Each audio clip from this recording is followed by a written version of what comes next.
C'est un réel plaisir, mesdames, messieurs, d'être en votre compagnie ce jour.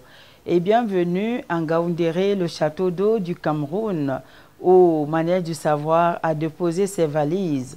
Ici, un grand commis de l'État nous accueille. Il nous ouvre son cœur et ses portes. Le gouverneur Abakar Ahamat. Bonjour, monsieur le gouverneur. Bonjour, madame. Et bienvenue à Manège du Savoir. Je suis très heureux de vous rencontrer. Nous aussi, nous sommes très heureux d'être en votre compagnie. Ce n'est pas tous les jours qu'on rencontre les personnes de votre acabit. Pourriez-vous parler de monsieur le gouverneur?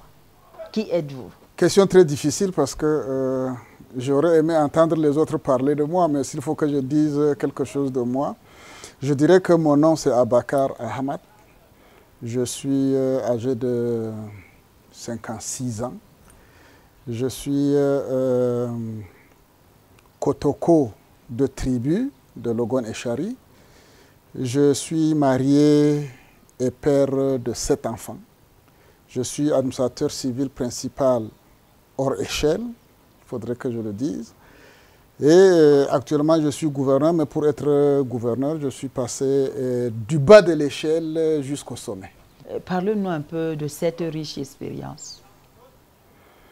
Question difficile aussi, mais si je la comprends, je dirais que je suis sorti de l'ENAM en 1983 et nous avons eu le bonheur d'être baptisés dans notre promotion avec le titre de moralisation de l'administration. En août 1983, on a éclaté, on a créé de nouvelles provinces. La province du centre a été éclatée en deux. Elle a donné naissance à la province du sud. Donc, moi, on m'a nommé chef de cabinet auprès du gouverneur du centre. Et j'étais parmi les tout premiers de notre promotion à être nommé sous-préfet 2 ans après, parce que mes autres camarades ont fait 7 ans au poste de chef de cabinet. Moi, j'ai eu la chance, 2 ans et 22 mois après, on m'a nommé sous-préfet. Je suis allé en Ngaoundal, abandonnant une résidence à Yaoundé, voiture, chauffeur et tout, pour être dans une sous-préfecture de Brousse où il n'y avait pas d'eau, il n'y avait pas d'électricité, il n'y avait pas de voiture, il n'y avait vraiment rien. Et j'y ai travaillé pendant 5 ans et demi. Après cela, on m'a affecté en Dom, en Sanaga maritime, où j'ai fait à peu près 22-23 mois. Et puis, j'ai eu le bonheur d'être nommé préfet par intérim dans l'Anvila, à Ebolova, où j'ai fait un peu moins de 2 ans aussi. Et puis après, j'ai été nommé préfet dans le Faro au nord, où j'ai fait 4 ans et demi. Et puis après, on m'a envoyé comme préfet à Yokadouma, où j'ai fait presque 2 ans.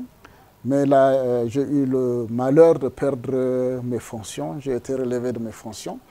Et 10 mois après, on me refait confiance, on me renomme comme conseiller du gouverneur aux affaires juridiques et financières. 4 mois après cette nomination, on me nomme secrétaire général au Nord, dans la province du Nord.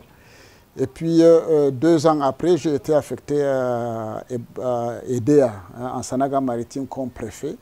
Et là, j'ai eu le bonheur d'être promu gouverneur de l'Est. 2 ans après, on m'a affecté à la province du Nord-Ouest comme gouverneur. Et puis quand, en 2008, les provinces ont changé de nom, on m'a reconfirmé comme gouverneur de la région du Nord-Ouest. J'y ai passé presque 2 ans et demi. Et puis, depuis 1 an quelque, je suis gouverneur de la Damawa. Voilà à peu près mon parcours. Et quel itinéraire sûrement riche de souvenirs. Quelques souvenirs, monsieur le gouverneur? Les souvenirs, il y en a beaucoup, mais il faut qu'on sélectionne. Je vais vous dire le meilleur et peut-être le pire de mes souvenirs. Le meilleur des souvenirs, c'est celui d'avoir eu le bonheur de préparer la visite du chef de l'État à Bamenda. Visite au cours de laquelle le chef de l'État et le chairman Frundi nous ont offert cette mythique poignée de main. Et je crois que ça, c'est le meilleur souvenir que je garde du commandement. Alors, le mauvais souvenir que je garde du commandement, c'est le fait que j'ai été relevé de mes fonctions à Yokadouma, alors que j'étais convaincu que j'étais en train de défendre l'intérêt général. Évidemment, en marchant sur les intérêts individuels de personnes, de certains individus, j'ai été plutôt puni et ça, c'est resté de travers la gorge. C'est ce que je peux évoquer en ce moment comme le pire de mes souvenirs. Monsieur le gouverneur, on dirait quand même que vous avez été relevé et après cette punition, on vous a confié des tâches plus grandes. Le ministre Kungu a fouillé, il a organisé une confrontation entre moi et certains de ses collaborateurs. N'ayant pas pu établir que j'avais fauté, il a promis qu'on devrait me réhabiliter. Effectivement, on m'a réhabilité. Et d'ailleurs, il voulait me faire réhabiliter comme préfet, mais ses collaborateurs ont proposé comme un homme conseiller aux affaires juridiques et ça l'a ulcéré. Ça a fait encore un autre débat. Et c'est pour ça que 4 mois après, on m'a nommé secrétaire général dans la province du Nord. Et puis bon, c'était parti comme ça. Je crois que j'ai été effectivement réhabilité. Oui. Et, monsieur le gouverneur, pourriez-vous nous parler de quelques histoires cocasses, de différents endroits? Par exemple, quand vous étiez à Ndom, il y a eu quand même des belles histoires. Oui, là, si vous en voulez, je vais vous servir des paniers entiers parce qu'à chaque poste, je pourrais évoquer une histoire. Alors, en Ndom, comme vous parlez d'Ndom, je me rappelle que j'étais en tournée de prise de contact, j'étais sous-préfet en 91, en pleine ville morte. Je vais à Kelen, vers Ngoglituba, et je suis accueilli par le chef du coin avec un poulet à la main. Je croyais que c'était la tradition des gens du milieu qui pouvaient accueillir avec un coq. Mais le chef me dit, après les salutations et les souhaits de bienvenue, juste à côté de la voiture, à la descente de voiture, il me dit, bon, mais mon fils, j'ai appris que tu es très compliqué, tu ne manges pas ce que les autres ont égorgé. Alors toi-même, va égorger ça et puis pendant que nous faisons la cérémonie, on va le préparer pour toi. Bon, évidemment, j'ai poliment refusé. Je lui ai proposé, je lui ai demandé s'il n'y avait pas du poisson, etc. Il m'a dit qu'il y en a et puis bon, je me suis contenté de cela. Oui, et comment on se moque de la tribu Iwassa, qu'ils ont toujours le timbre dans la poche. Est-ce que vous avez eu à juger ce cas d'histoire? Et il semblerait d'ailleurs qu'il y a une histoire d'où vient ce problème de timbre. Dans les années d'avant indépendance, il y avait un sous-préfet martiniquais qu'on appelait Marguin Félix. Il a été sous-préfet en Gambie. Et c'est celui-là qui a donné le goût de la plainte et du timbre fiscal au Bassa.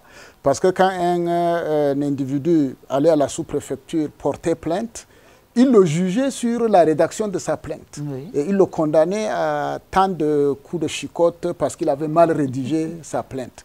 Et c'est comme cela, donc, il a donné goût.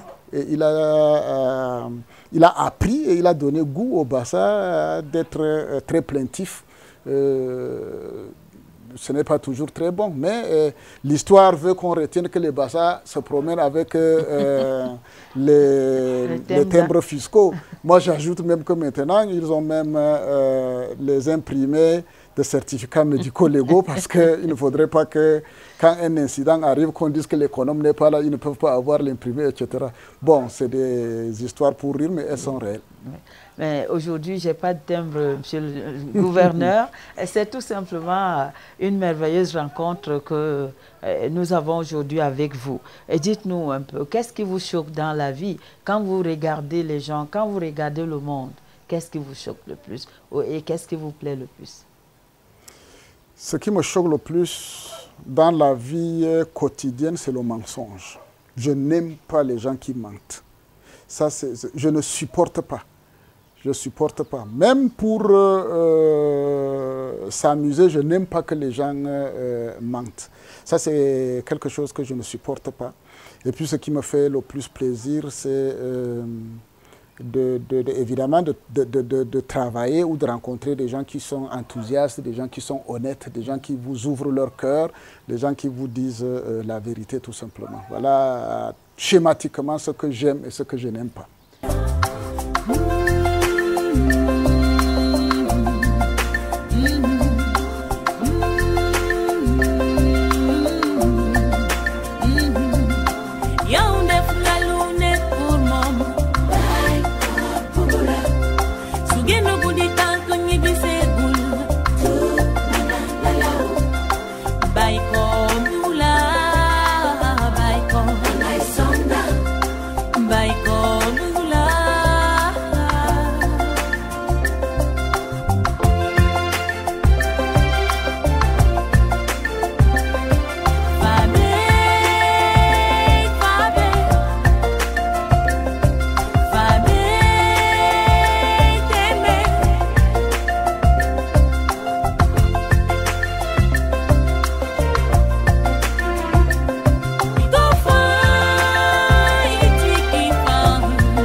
Vous êtes à bord de Manège du Savoir, mesdames, messieurs. Il y a le plaisir de recevoir aujourd'hui un grand commis de l'État, le gouverneur de l'Adamawa, Abakar Ahmad. Et on vous a vu quand même très heureux quand vous partiez de Deya. Ça a été quelque chose de fantastique de vous voir devenir gouverneur. On a eu également des charters qui sont partis vous accompagner. Qu'est-ce que ce geste a laissé en vous comme marque? Moi, je suis de l'extrême nord, très loin de la Sanaga maritime, mais je dirais que tout le bonheur que j'ai eu au commandement vient de la Sanaga maritime. Je suis arrivé à Sanaga maritime comme sous-préfet d'un dôme et j'en suis parti comme préfet dans l'Anvila et Bolova. Une dizaine d'années après, je reviens comme préfet de la Sanaga maritime et j'en pars gouverneur. Je crois que toutes les grosses promotions, je les ai eues dans la Sanaga maritime. Mais je crois que la Sanaga maritime, il faut l'avouer, c'est une unité où les gens sont, entre guillemets, très compliqués. Les gens sont très francs, c'est vrai, mais ils sont très contestataires, ils sont parfois belliqueux, ils ont leur tempérament et leur comportement. Mais apparemment, ils m'ont porté sur le cœur, peut-être à cause de ma manière de travailler, peut-être à cause des résultats que nous avons obtenus ensemble. Et en tout cas, d'après le feedback, ils ont été très très contents de ma manière de servir. Et cette promotion venue pendant que j'étais sur leur territoire, dans leur bercail, comme vous l'avez dit, ils ont fait des charters pour m'accompagner à Bertois. Et d'ailleurs, ça a donné à réfléchir aux gens de Bertois. Ils se disent que mais si ces bassins qui sont si compliqués accompagnent avec tant d'enthousiasme quelqu'un, ça veut dire que c'est un monsieur bien. Ça m'a ouvert les portes. Ça m'a ouvert les portes de leur cœur. Comme quelqu'un a dit, ceci a devancé votre personne et ça a donné l'opportunité aussi de passer de bons moments avec toi, monsieur le gouverneur. Oui, je crois qu'au commandement, une des règles sacrées au commandement, c'est de travailler de telle manière que vous ayez une réputation qui vous précède toujours à un nouveau poste. À l'Est, j'ai eu beaucoup de plaisir à travailler là-bas parce que j'ai traité de très très gros dossiers. Je me suis attaqué à de très gros intérêts. Ça m'a permis d'être connu dans la haute administration comme quelqu'un qui défend des principes, comme quelqu'un qui défend l'honnêteté, un chantre de l'honnêteté, etc., etc. Ça m'a donné cette réputation-là et je suis très content d'avoir fait ce tour-là là-bas. Un Camerounais qui veut que son pays soit un pays qui donne envie de vivre, quoi. Oui, je crois qu'il faudrait que de plus en plus on ait des Camerounais qui soient à mesure de faire que le Cameroun soit considéré comme un pays où il faut aller vivre. Aujourd'hui, on parle d'un certain nombre de mots de corruption, un certain nombre de détournements, etc., etc. Je crois que nous gagnerons à faire en sorte que cette image change. Et ça ne changera pas par un décret divin. Et ce sera par notre comportement au quotidien. Et je crois que si je peux servir d'exemple, je ne serai pas très mécontent. Oui. Parlons un peu du château d'eau où vous êtes actuellement. Comment se porte la Damawa? Il y a quelques années, quelques mois même encore, on avait ce phénomène de coupeurs de route qui inquiétait les gens, qui occasionnait des événements assez tristes, vécus tristement dans certaines familles. Et du fait du maillage du terrain que nous avons opéré avec nos collaborateurs de maintien de l'ordre, ce phénomène est réduit à sa plus simple expression. Bon, mais nous avons encore dans la Damawa quelques soucis, parce que nous avons engagé une lutte contre l'importation et la vente frauduleuse du carburant, qu'on appelle zoazoa ailleurs. Ça n'a pas été très facile, mais les cargaisons que nous avons à raisonner ont amené les gens à réfléchir. Le phénomène n'est plus aussi visible qu'il y a quelques temps. Il y a aussi cette guerre que nous avons engagée contre la vente des médicaments de la rue. Quand, sur renseignement, nous avons pu dénicher 20 tonnes de médicaments que nous avons saisis et nous avons fait brûler. Ça a donné un coup, ça a infligé un coup à ces fraudeurs et puis ça continue, le phénomène continue, mais il n'a plus la même ampleur. Maintenant, nous avons un problème, c'est celui de la criminalité urbaine parce que on arrache les motos, on vole les motos, on agresse les gens. Ça, c'est une préoccupation pour nous. Mais la plus grosse des préoccupations, c'est le vol de bétail, parce que la Damawa est une région où on fait par excellence l'élevage du gros bétail. Et il y a beaucoup de vols de bétail et c'est notre cheval de bataille maintenant. Avant la conférence des gouverneurs, nous avons fait saisir un troupeau de 100 têtes volées et cachées dans un ranch clandestin, etc. Donc nous sommes sur tous les fronts. Nous ne pouvons pas dire que c'est une mer sans tumulte, mais nous disons que c'est sous contrôle. Qu'est-ce que vous dites à vos administrés de Ngaoundéré qui vous tiennent à cœur? Vous attendez leur collaboration dans quel domaine? Dans tous les domaines. Le premier domaine, c'est de nous aider à les aider. Les autorités administratives sont affectées dans les différentes unités pour aider les populations à s'épanouir, aider les populations à se développer. Et vous savez, le métier de commandement, c'est l'un des meilleurs, parce que je ne veux pas dire le meilleur, puisque chaque corps estime que c'est le meilleur. Comme nous estimons que c'est les journalistes. Oui, alors je dis, les médecins aident à soigner les populations, les journalistes informent, éduquent, etc. Mais vous le faites avec l'assentiment des gens. Parce que si quelqu'un ne veut pas vous suivre, il arrête sa radio, il ne lit pas votre journal. Si le gars ne veut pas aller dans votre clinique, il ne part pas. Mais au commandement, vous faites le bonheur des gens avec ou contre leur gré. Et ça, c'est quelque chose de fantastique. Si vous devrez protéger les gens, les sécuriser, qu'ils le veuillent ou non, même si eux, ils veulent les bandits, nous allons aller lutter contre les bandits, contre leur gré. Et ça, c'est quelque chose qui est spécifique au commandement. Ce que nous demandons aux gens, c'est de nous aider à les aider. Je leur demande donc d'être très proches de nous, de coopérer, de collaborer, de nous donner l'information. Et dans le travail que nous faisons, aucun renseignement n'est à négliger. Tout est important.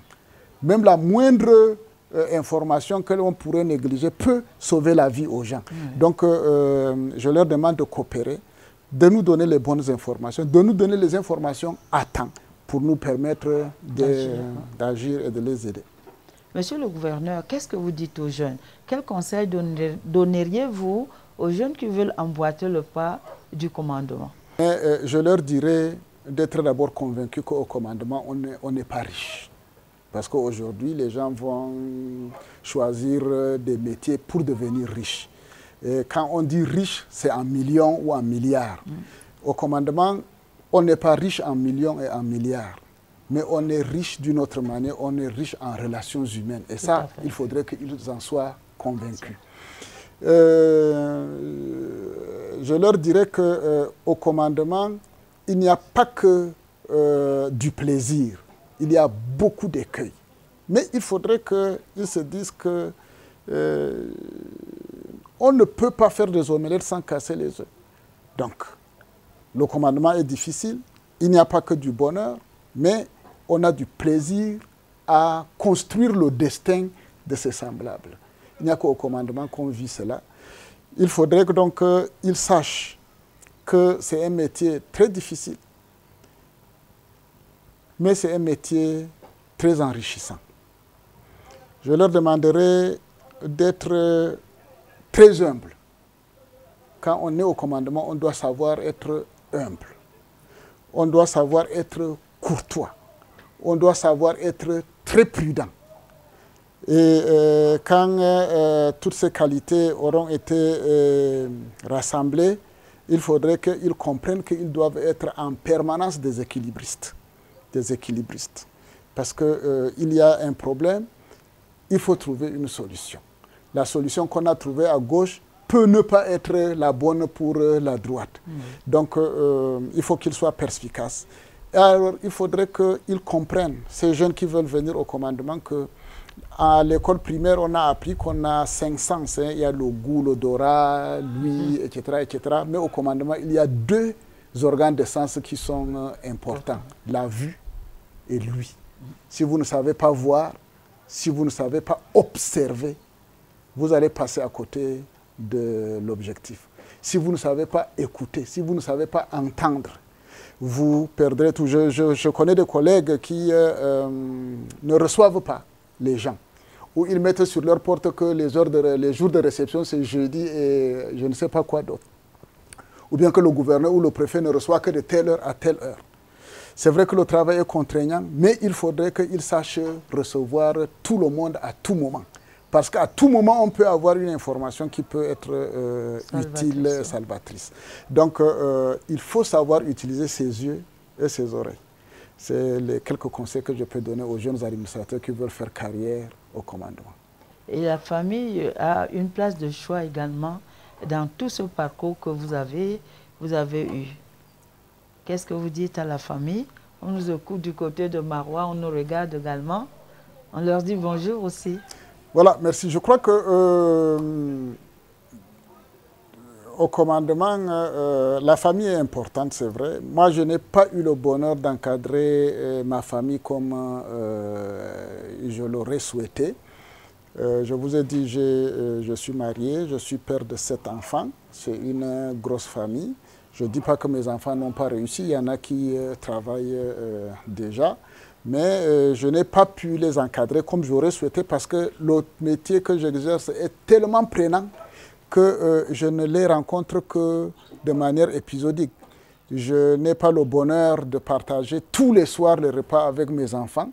Je n'ai pas le bonheur d'aller en vacances avec mes enfants parce que nous, on ne connaît ni congé, ni dimanche, ni week-end, etc.